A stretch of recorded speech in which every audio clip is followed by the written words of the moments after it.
Taylor Swift reveals how close friend Emma Stone played a key role in Eras Tour amid public show of support.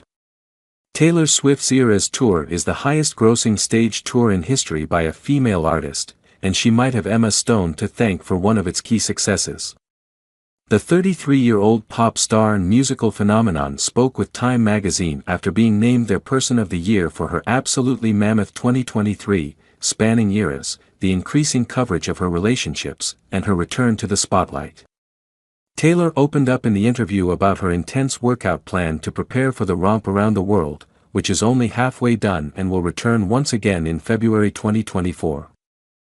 She credited a lot of her fitness goals to not only the gym plan she developed, but also the constant push she received from official tour choreographer Mandy Moore.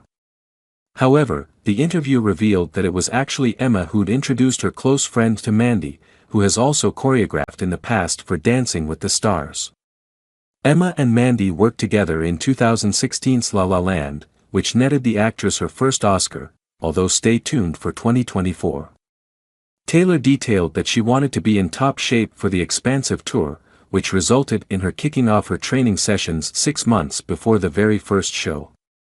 Every day I would run on the treadmill, singing the entire set list out loud. She said. Fast for fast songs, and a jog or a fast walk for slow songs. Her gym had created a program based on a combination of strength, conditioning, and weights. Then I had 3 months of dance training, because I wanted to get it in my bones, she added. I wanted to be so over-rehearsed that I could be silly with the fans, and not lose my train of thought. Emma and Taylor have been friends for over a decade, having first met when they were both teenagers, and Taylor even showed up in support of her friend for the New York City premiere of Poor Things on Wednesday, which is already receiving incredible Oscar buzz. The concert was pretty amazing, she gushed. I was lucky, 'cause we've been friends for a really long time. I've known her since we were 17 and 18, so she hooked me up, which was very nice, 'cause I know those tickets are impossible to get. She continued to praise the blank space singer for her performance chops, adding, she blows my mind. I mean, the amount of sheer stamina to do 3.5 hours and perform 44 songs and to maintain the extreme energy of the audience, I've never seen anything like it. However, when she was asked whether she ever wanted to perform alongside Taylor, as a fellow theater student herself, Emma quickly shut that idea down. Oh, God, hell no. I can't sing for a massive stadium. Let's not even go down that road.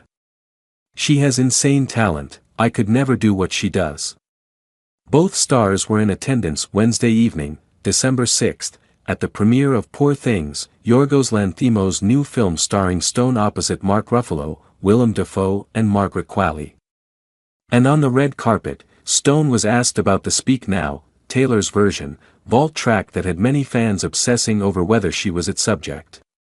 Unfortunately for Swifties, the 35-year-old actress' response didn't clear anything up. You would have to ask her, she told Entertainment Tonight of Swift.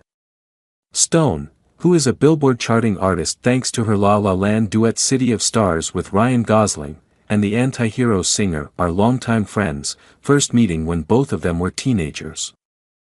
Earlier this year, the Easy A star attended one of Swift's kickoff Eras Tour shows in Glendale, Arizona, after which Stone said of the musician, she's a wonderful friend. She blows my mind. On Wednesday night, it was Swift's turn to support Stone. After walking the red carpet ahead of the screening at the DGA Theater in New York City, Time's 2023 Person of the Year was spotted in the audience sitting next to Suki Waterhouse and Robert Pattinson. And while confirmation may never come regarding fan theories that When Emma Falls in Love was inspired by Stone, many listeners remain convinced. On the previously unreleased track, written circa 2010, Swift sings, When Emma Falls in Love. She calls up her mom / jokes about the ways that this one could go wrong / she waits and takes her time / cause Little Miss Sunshine always thinks it's gonna rain. When those lyrics dropped alongside the rest of Speak Now, Taylor's version, in July, the question for some theorists wasn't whether the track was about Stone, but whether the specific romance described in the song was Stone's famous relationship with her The Amazing Spider-Man co-star Andrew Garfield. The Oscar winner and Garfield dated for a few years before breaking up in 2015. In 2020, Stone married comedy writer Dave McCary, and the pair welcomed their daughter Louise Jean in March 2021.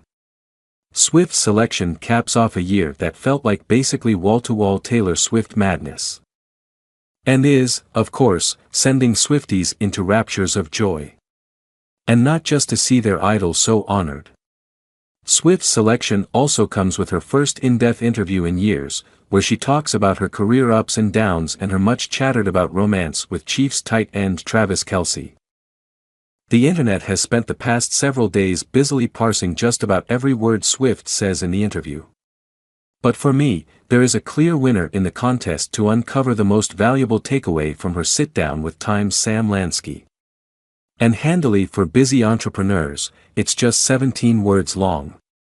There is lots of wisdom in the interview for aspiring pop stars. Swift goes deep into the fight over the rights to her music and her decision to re-record much of her early work, which my INC.com colleague Justin Bariso has written about, with much wisdom. But she also offers general life advice about how to face adversity and move through the world with confidence. As this summer's blockbuster Eras tour illustrates, Swift is a master of reinvention, going from country ingenue to pop powerhouse to inescapable cultural phenomenon.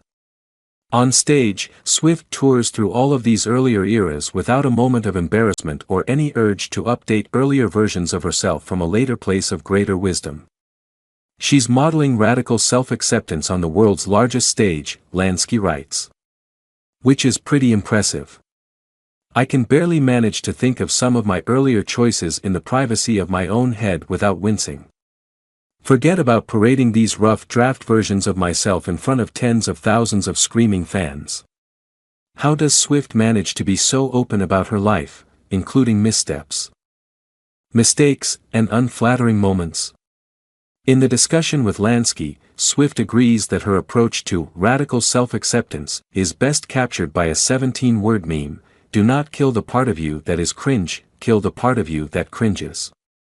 Every part of you that you've ever been, every phase you've ever gone through, was you working it out in that moment with the information you had available to you at the time. There's a lot that I look back at like, wow, a couple years ago I might have cringed at this. You should celebrate who you are now, where you're going, and where you've been, Swift explains.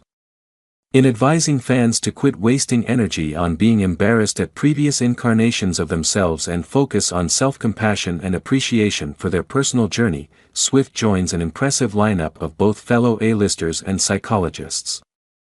Everyone from Melinda French Gates to Oprah to Dolly Parton has publicly opined that being true to yourself, and ignoring those who tell you to feel bad about or change yourself, is the surest path to success. Second-guessing your personality, self-presentation, or good faith attempts to do your best is exhausting, they all say. Self-acceptance, on the other hand, is both magnetizing and energizing. Research agrees with these luminaries. Killing that part of you that cringes at your imperfections or oddball moments and replacing it with self-compassion helps you not just be happier, but also be more successful, the latest science shows. Self-criticism is basically self-sabotage, whereas self-compassion, treating yourself with the understanding, mindfulness, and kindness with which you would treat a friend, leads to far greater resilience, productivity, and well-being, explained one Yale researcher. Which sounds simple enough.